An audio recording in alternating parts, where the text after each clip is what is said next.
is the Simpit. I'm your host, Sean Cole, and welcome to today's edition of the Pitstop, where you, the pit crew, are the real star of today's show, because we are just here to chat about what's going on in sim racing. We're, covering the sim racing news, talk about stories that need to be talked about more in depth, and we do have quite a bit to talk about today, which is always fun, and I'm blown away by how much is really going on in our little community of sim racing. And when we first started doing these pit stop shows, I thought maybe it'd be a 3 or 5 minute show, but as it turns out, it's more like a 15-20 minute show. So let's get into what's going on in sim racing today. Starting off with Forza, and this is kind of cool for you Forza fans, but somebody actually put this together. This is from PJ Tierney. It's at the Forza Twitter page, and what it is a real-life roadmap and route list of what's in Horizon. Sort of funny it would come out so long after the game, but they literally took the game and kind of converged it with real life, and to give you an idea of where you're really traveling through Australia. And it's really detailed and quite nice, and I'm blown away because this is like a for real type production, despite saying not for sale on it.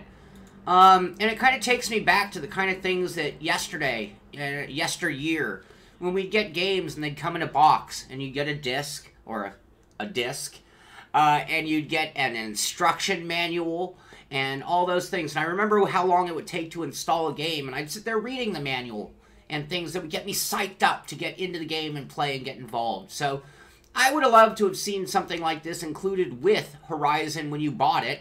And I'd like to see the first company that kind of goes old school for us and puts out a game where you actually open the box and there's more than just a disc inside.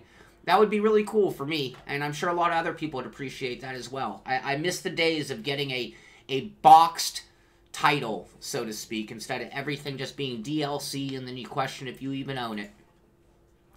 Next up, I'm going to keep telling you guys about this. Project Cars, they did that massive update 1.4. And with that, I think a lot of people are putting more attention into Project Cars. And here we have a picture of the Nissan GTP at what looks like Long Beach to me. And they have another insider guide by Yorkie, and he's telling you how to set up your controller. So if you want to get the most out of Project Cars 2, you might want to find out his tips and tricks on setting up your controller for Project Cars 2. Next up, somebody mentioned this in the chat just a little while ago. So R-Factor 2 is promoting this. I actually have the story at FSR as well. But what we're looking at right here is the new car model for the FSR series. So we know Michi Hoyer. Michi Hoyer's real claim to fame is being one of the most talented guys in FSR. FSR's, bred some of the greatest champions in all of sim racing. You think of like a Bono, Weiss. I believe Martin Kroenke won an FSR championship. I think Gregor Hutu's won FSR championships.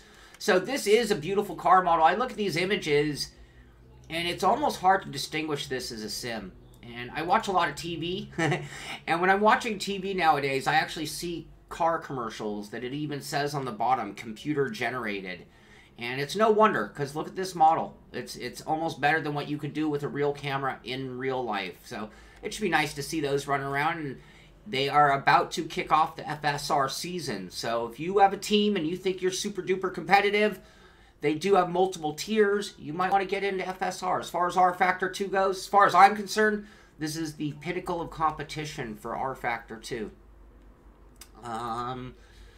Next up, Race Room. I'm just mentioning this. This is another league. I thought, oh, FSR is pitching it. Well, here's another one, RR Leagues.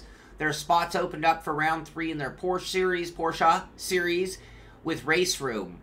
So if you're looking for some fun, I get emails from people saying, do I know about leagues out there? And, I know about a lot of leagues. It's just hard to tell people, hey, you should go do that league. Yeah, you're right. Good point, John Hill. No halo. No halo on the 18 FSR car. Very good observation there. So anyway, if you're looking for some fun in Race Room, you can go check out RR Leagues. This is at their Twitter feed. Again, for those of you who are looking for a good league, I am noticing a new trend where the sim companies, whether you're talking R-Factor promoting FSR, whether you're talking Race Room promoting RR Leagues, the Twitter pages for the sims usually have promotional stuff for various different racing. Here's Sim Racing Systems on Race Room. So if you're looking for a league, you're looking to race with others, go check out the Twitter feeds. Look for the leagues that they're promoting. Consider them to be top leagues. Next up, Dirt. We got the weekly qualifier. Here are the names. Look at the Swedes just racking it up in Dirt. All of them in the Ford Focus. And the other thing I want to point out, and we talk so much about esport, but when I see this, you got to take notice. J4R Lulu, J4R Kinau. That's an esport team, is my guess. I don't know J4R. Maybe some of you out there do. But we are starting to see the teams getting involved in all of the esports. The times are changing. I keep saying it, but just mark my words. By the end of the year, when we know household names, the big guys in sim racing, the guys who are earning a living, the guys who are making maybe $100,000 a year being a sim racer. Can you even imagine? Mika, I'm just lazy. I don't know. I have a little razor bird. I cleaned up this. I think with me going out of town, this might be the start of a beard. I've never been able to successfully do that one, but if you guys hate it and there's enough donations for a razor, I will ixnay the beard scay. Anyway, Pisco to Pisco, Peru. Another image from Dakar Rally. Man, I see all these shots, and I gotta tell you, these sure look like the kind of images that you'd see in loading screens for individual stages. But if this game can deliver these kind of graphics, it's gonna be something. I'm very optimistic for Dakar 18. I have no doubt that it's going to be more on the gamey side than the full-blown sim side. And I could be wrong, but I'm just speculating. I think it's going to be one of those middle of the road on a level of simulation scale. I think it'll be a very good driving game. I'm super optimistic that it will be fun. Yeah, we're trying it out. This is about as far as I get before I start itching so bad that I can't take it. Any setup tips without using SimVibe? What do you mean by that, Stu? Just out of curiosity. Wolfgang, it's hard to see, but it's actually all the way around. I can't do a goatee anymore successfully. I'm not sure this is sim racing chat, but like I said, you guys are the pit crew, and we wouldn't have a show without it if it weren't for conversation with you guys. So Dakar, still speculating, still waiting on word from them. They still aren't letting it out and being played by me, but I am in correspondence with them to make sure we get it as soon as possible. We talked about today being the date, so don't forget the FA Racing G2 announcement. And I love this teaser with just the silhouettes. Did you see that? Did you catch that? Just the silhouettes of the drivers. I probably screwed up everything. Nope, we're all okay. Now we're playing the other video. And just to go one step further, let me pause that. And here are the drivers. So we talked about Fernando Alonso's eSport team, the Logitech G2 Racing team, FA Racing G2 Logitech G, the 2018 team. We got Danny Engels, the manager. I've actually been talking to Danny behind the scenes, so I've known about this, but it's just all been super duper secret. I know Danny from, gosh, 10, 15 years ago, sim racing. He was one of the best back in the day, but now he's got the suit on and he's in the managerial role. But here are the 6 drivers, the driver lineup for that FA Racing G2 team. And you've got, and forgive me as I about to butcher some names here, Joni Tomala, Frederick Rasmussen, Kem Bulakbasi, and I should know his name, he's a household name in sim racing, Isaac Price, Nestor Garcia, and Sebastian Job. So these guys, and look, these are a bunch of 20-somethings. So looks like Nestor might be approaching 30. The rest of them look like 20-somethings, and Nestor might just look old for his age. But this is the new face of gaming. You want to talk about the guys who are going to make money, make a living, have a career being a sim racer. Who wants to go work at a shop sweeping floors, running machines, or selling tin cans when you could sit at home and sim race or travel the world and sim race? Randy, is it Kem? I think it's Kem. Kem Bulakbasi. I'm sorry, Kem, for murdering your name. But I know his name. He's been on a lot of leaderboards, and if you've been around sim racing, that's pretty household name. Isaac Price I know by name. Sebastian Job I know by name. And Joni Tormala I know by name as well. I don't have experience with Nestor or Frederick, but that doesn't mean that they're not huge. They're obviously huge names in sim racing, or they wouldn't be on one of the first completely built for esport sim tames. I mean, you can make the argument Redline is one of those, but they've evolved into it. This is Shem. Thank you, Randy. But this is the first that really comes to mind, or the biggest esport team built for sim racing. I mean, this is not this is FA Racing. This is a team handpicked by Denny Engels, Logitech, Fernando Alonzo, and this is a very, very big deal for all of us. So, anyway, continuing on, World's Fastest Gamer has a quick, some thoughts. So, Rudy was able to be there with the big launch of the McLaren, and, you know, quite an honor to be there. There's not a lot of people who are like, really invited to these things. This is a very, very, very small... good to know, Michi. This is a very small crowd when they do these launches. It's media and it's execs from McLaren. So Rudy was there, and if you want to hear what he had to say about the event, you can go check that out at World's Fastest Gamer. Yeah, all of these guys are super fast guys. They would not be on this team. This was a recruited team. This was a team built for one and only one purpose, and that is to compete in the esport world. These guys are going to be the ones at the big stadiums. We've seen those shots of stadiums full of people, and these guys are going to be there. The next time we hear about a big event, you can plan on whether it's all 6 or they send them in groups. I don't know, but this is the first step in that direction. So we talked about Rudy. What else we got? First gravel review is out, so I haven't played it. I know it's something I want to. I'm just a little behind trying to get certain things done before I leave town. But if you want to know more about gravel, and again, like always, if you go to the Simpit, you will see there's Grandma racing her sim, and I do have a link to all the topics that we're talking about on today's show. So if you want to see this review, find out what they think about it. I mean, I think gravel, for the most part, is one of those games we can take at face value. It looks like a lot of fun, and I'm sure it'll be worth the money to play. It'll probably be a good bang-for-buck title, hold you over in some of those single-player modes when you're not necessarily in the mood to get into that online racing world. I think it'll be a perfect filler for that type of game.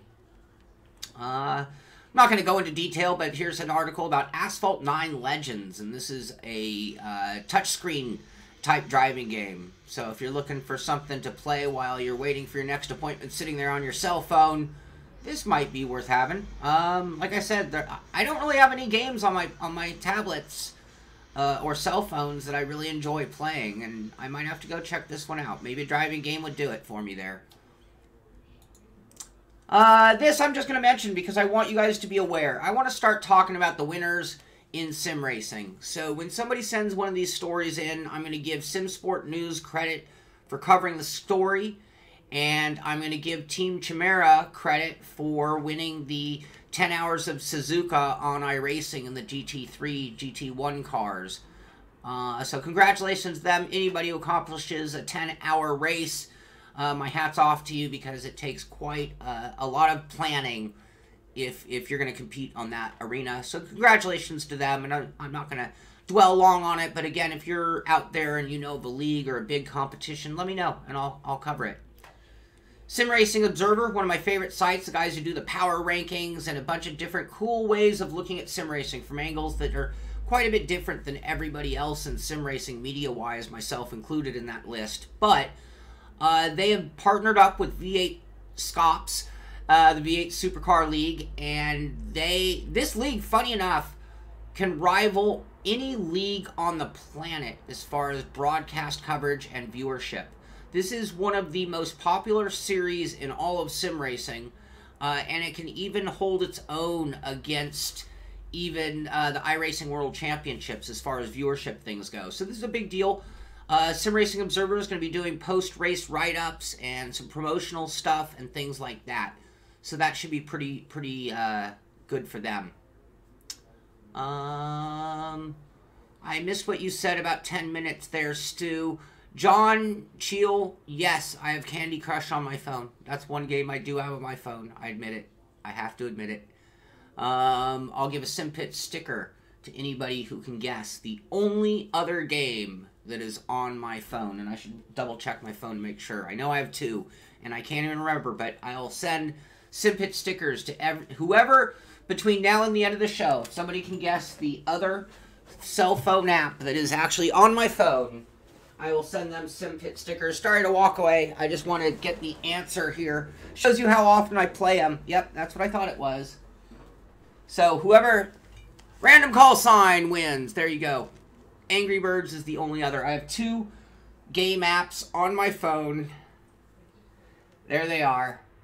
Oh, there they are. Candy Crush and Angry Birds. So, random call sign, if you email me, Sean, S-H-A-U-N, at thesimpit.com, and you give me your address and let me know if you want black, white, or orange Simpit stickers, and I'll send them over for being the guesser of the other game. Alright, moving along, guys. GT Planet. This is a cool article here. If you want to know how the rating system in GT Sport, and whether you're talking GT Sport, sim racing systems, or even iRacing, manipulating the points is arguably one of the best ways. John Cheel, your inspired guest. Did I miss it? Was Barbie goes shopping? No. No. I missed it. I'm sorry. I can only keep up with so much of the chat. You'll get Turadashi drift. Very funny, Mucho. Anyway, sorry about that. Manipulating the points is a big part of moving up a leadership ladder board and knowing how to maximize your points, how to work your way around the scoring system, or at least understanding. So when you finish the race and you're like, well, why did I only get 50 points? It's nice to know why. Anyway, if you want to know why on GT Sport, you can check this out at GT Planet. Again, I have the link to that at thesimpit.com with the picture of the grandma playing sim racing. Oh, Candy Crush. Yeah, you got it going. John Cheel, you send me an email. You started the contest. You get a point as well. You send me an email with your address and your color request, and I will send you a pair as well. Pair of stickers, I say. Well, Spatial, you can go check out that article and find out exactly why. Oh, Stu, when it comes to doing butt kickers without sim vibe, it's really pretty simple. You adjust, if you have it plugged in correctly, it's on the base channel, and then you need some kind of a equalizer of sorts, and that will allow you to make adjustments to how strong the vibe is. The butt kicker, I should say, because the vibe would implies the other. But ultimately, you tune it in based on the bass frequency, and the more bass rumble the game is creating, the more you're going to get out of your butt kicker. And then from there, you're just, working on the peak levels from the butt kicker amp. Honestly, if you're going to do that, though, it is, in my opinion, when it comes to a butt kicker, which I think is a great invention, it is worth the money to get a copy of SimVibe. It completely changes the butt kicker and turns it into force feedback level butt kicker instead of just generic sound driven butt kicker. So that's my real take there. It's worth the money. Next up, Pure Farming 2018 announces PC mod support at launch. Kind of funny because we see a dune buggy here. I have not checked out Pure Farming. I've run Farm Simulator, a couple different variations. But they're going to allow modding, and with the launch, they're actually going to have, they're calling it EIEIO. Anyway, but they are allowing for modding support, and will have built-in tools allowing for actually doing your own mods to the game. And that is always fun for any kind of, I mean, this isn't a racing sim, but absolutely modding and making it easy is a big deal, and I saw Billy even talking about that in the chat. Modding can really add longevity to a title, and you want a title to live on and on. Well, the modding world is what's going to carry it on and on. Here's just a quick article from Tech Power Up talking about the next gen NVIDIA cards. And, you know, they've already done some Volta architecture-based $3,000 video cards and things like that. The next gen are coming. They're also talking about maybe dividing it up and building some gaming-specific GPUs and then some mining-specific GPUs, and actually differentiating the product so that we don't have the overlap in the consumer market. And that could be a good thing, because basically, even though the game card we use is not ideal for them, it's the best they can get. If they had a purpose-built video card for the cryptocurrencies, that's going to help us out a ton. So I applaud NVIDIA in that direction, and I've seen a few different things. I think we are about to see some next-gen NVIDIA video cards already coming to us. And I mean, ultimately, I think they're going to be basically like anything else. They figure out something like the 1080 series, and then they figure out how to get twice as much out of the same type of setup. And then we'll see the true next-gen. That's what I think is coming. But we will see some better video cards coming out this year, probably. Game Idealist has an article talking about some huge savings on a Logitech wheel. 33% off, 40% off on Thrustmaster wheel. And this is going on over at Amazon. These are the PS4 specific wheels. So the T150 and the G29, not the G920. But 33 and 40% off. Yeah, 2080 Ti. That's what I've been hearing, Michael. I would love to have one of those.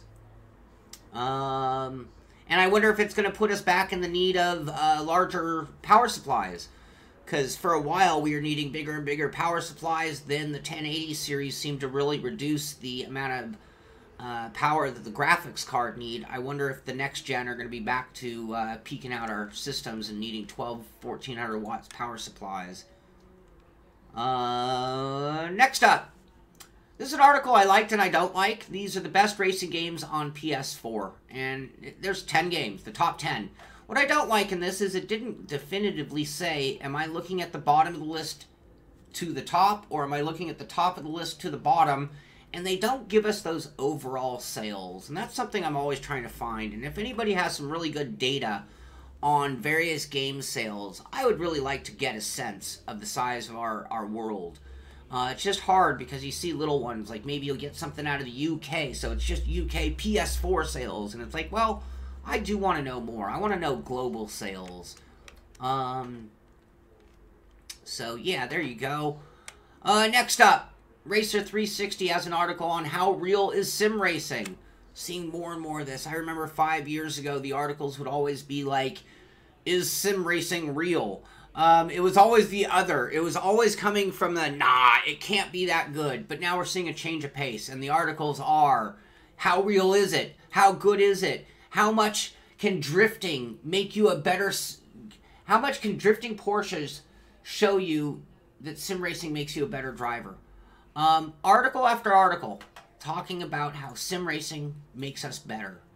And that takes us to a picture of the day. And I have no story on this. It was the thumbnail image, but you got to love this photo of Grandma racing. So what can we do to help out Grandma? What's Grandma got going on wrong? How can we help her be faster? Number one, Grandma, you got to lose the slippers. Those are delicate pedals. They work fine, but you got to be on your toes. Number two, you got to get that monitor closer. You can do it. Anyway, I love this picture. I wish I could have gotten my grandmother to sim race before she passed away, and I don't think she would have. So even if I got her near my rig, I don't think there's any way possible. But look at her. And the best part about it, though, to me, honestly, why I'm on this photo, look at the smile on her face. She is just enjoying what she is doing there. So, next up, Richard Childress Racing. And no, I'm not going to talk about their nepotism winning driver. I'm going to talk about, they have a great video here showing what it's like to drive at Atlanta with Daniel Hemrick on their iRacing rigs. So you can see they've got a Sim Experience steering wheel. It looks like some inverted Mike Main pedals. I'm sorry, some Canon. Those are some old school Canon pedals, if I'm not mistaken, the drop-down style. And if you want to check out their racing simulator, simulator at Richard Childress. You can check out that video. It is at the Richard Childress Facebook page. So there you go. Next up, Kunos. So here is a video, and this is at random call sign. And this video says that Kunos has clarified that Assetto Corsa Competizione will have mod support. So when me and Billy were talking and speculating the other day about what we will and will not see from Assetto, I think this makes both of us very happy that, sure enough, they will support the modding community, and that's going to be a great thing. We talked about longevity of games, how long the community will keep it going, and good news, the next variation of Assetto Corsa is going to be one of those type of titles. Another great article, Billy pointed this one out, this is at Code Motion, and this is actually Stefano doing a whole presentation about them developing the AI for Assetto Corsa and how difficult it was. And so if you want to know what it takes when we play, what's easy for me to say, Billy? Glitchy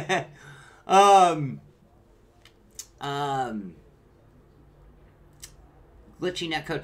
Anyway, but what I'm saying is, when you are playing these games and you're wondering about the AI and wondering why or how it is, and you know, this is Stefano talking about Assetto Corsa in particular, but when you're talking about the challenges of developing AI, this is true for Forza, Gran Turismo, Gravel, Dirt, iRacing, even as they contemplate such things. But if you want to know some of the behind the scenes on you're saying they will not support it, they're just not going to block it. Well, define support then. I guess support means the ability to bring it in versus a completely closed system that won't even allow for such a thing. Like, I think we, you know, so anyway, yeah, I think that they are making it clear that they've left the door open to be able to do it. How hard or difficult? Will it be like the farm simulator where it literally, you know, has tools built in? Where was the farm sim? You know, that it comes with mod support like built-in tools? I don't know. But ultimately, the fact that they're even going to have mods, that means, you know, somebody's going to figure out how to take old Kuno stuff and put it in the new sim. You know, things like that. So, anyway, that's very cool. John talking about the AI. Well, it's difficult, though. And I think that's why you want to hear about how difficult it is. You can go hear Stefano for 45 minutes talk about exactly that. Support equals help versus allow is more like it. Fair enough. Fair enough. Absolutely. And, you know, well, and okay, so cool. This is the whole point of the pit stop and being able to talk about the news. So, you know, if I love a sim and I know it's possible, I'll give you a great example. NASCAR Papyrus NASCAR 2003. Modding was not supported, but there are ways to do it. And if you did it in the right way, they allowed it. And if you did it in the wrong way, you could plan on getting an email saying that they can get rid of it. So I think that's part of allowing. Hold on, I'm trying to get that real quick. But I think part of it is if they're allowing it, then it still allows them to maybe maintain a certain level of control. Is that at their Twitter? I'm looking for the iRacing. That wasn't a story when I pulled the show together. I'm going to see if I can pull it together. I am not seeing anything. If you have a link, I'll cover it on the show. Let me know where you found out the story, and we'll go cover that real quick. But I am towards the end of the show here.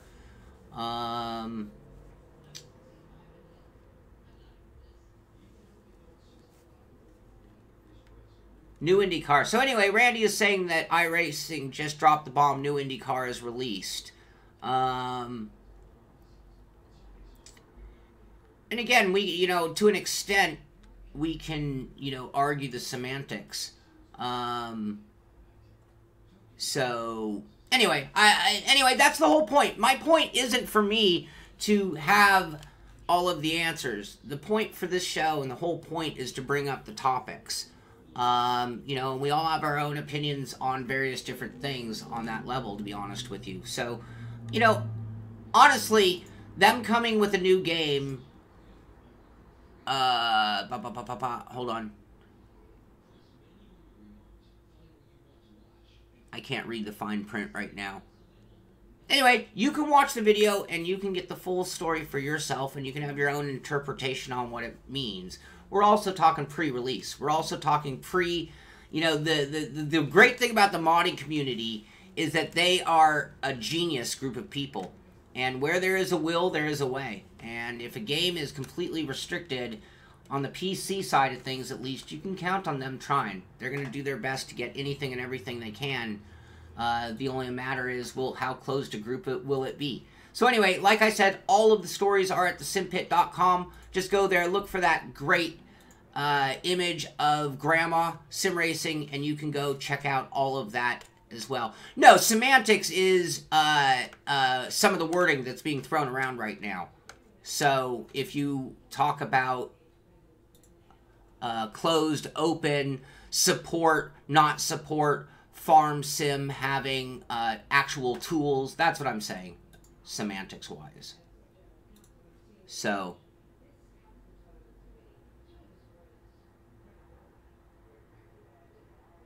yeah, it just says that they're not offering any kind of support. It doesn't mean that it's closed. We have no intent to stop it from happening if some smart guy figures out how to do it. That's exactly what I've been saying in my point here, by the way. So, there will be no action from their side regarding modding, both in direction of promoting nor offering any kind of forum support for it, as in the opposite direction. We have no intent to stop it from happening if some smart guy figures out how to do it. So there you go. I mean, I think that's pretty clear. It means that there is a way. They right out in the front says if someone figures out how to do it, then great. It doesn't say they are or not. So there you go. Great topic for discussion. I love it because to me, this is the best. This is the best moment of the pit stop when we have something that turns into a great discussion. And it's, you know, some of the stories are, yeah, cool, that's great. Forza Horizon maps. Some of the stories are like, yeah, cool. Rudy talking about the launch. And some of the ones that kind of blister our skin or boil our blood. And I love that. So, anyway, and here's FSR's page as well, by the way, where they did have the announcement and the new car photos as well. So, anyway, that is going to take it to the end of today's show. What else do we have going on? Last night we did have Monday Fun Day. If you didn't get to check that out, we did some Spin Tires Mud Runner expansion, which was rather fun. Had a good time doing that. You can check that video out. We've got Mitchie Hoyer coming on just any moment now after this show, and he has a challenge. He has been challenged to beat Sabine Schmidt's record at Nordschleife of 8 minutes 14 seconds. So if you want to see if Mitchie has what it takes to beat her, you can go check that stream out as well. Beyond that, I warned you yesterday, I am on vacation. I will not be here Thursday through Friday of next week. I will be back next weekend with some content and things.